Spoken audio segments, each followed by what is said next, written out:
Day one of the IBSF Bobsleigh and Skeleton World Championships. We're in upstate New York at the historic Lake Placid track.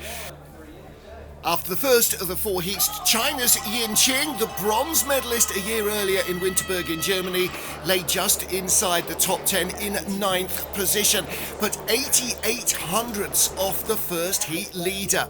He was in a tight group of sleds. Austin Florian of the USA had been just behind him by 100th, and Yin ensured that it would remain that way. He couldn't quite match Florian's start, but by the bottom he was a few hundredths in front. In tricky ice conditions, warmer than in training and slower, everybody struggled. Yin was still the leader as we got to the top four. Three-time and reigning world champion Christopher Groher of Germany certainly has the knowledge and experience to deal with the changeable conditions, and it showed. Another smooth run from Groher saw him ease into the lead by over 0.3 of a second ahead of Yin. He would be closing in on the top three overnight. In that three, his teammate Axel Jungk tied for the silver medal position after the first of the four heats with Great Britain's Marcus Wyatt. Jungk was first to go, a two-time World Championship silver medalist.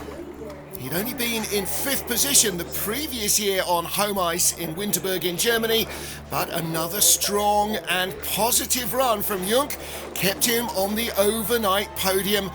He had the lead with 2 still to go. He would be no worse than 3rd overnight.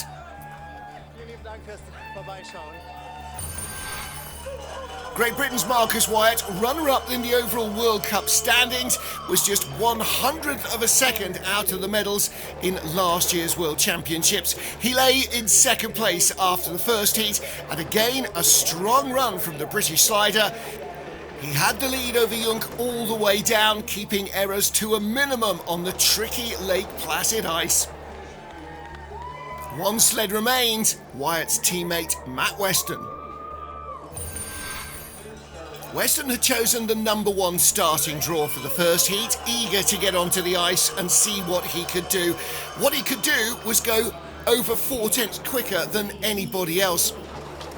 And he did the same in the second heat. 44 hundredths after heat 1, he eliminated a couple of errors in his second run and doubled his advantage to 89 hundredths of a second at the line. Overnight, the leader, with changing conditions heading into day 2, it is by no means guaranteed, but Matt Weston has given himself a great chance at a 2nd World Championship gold.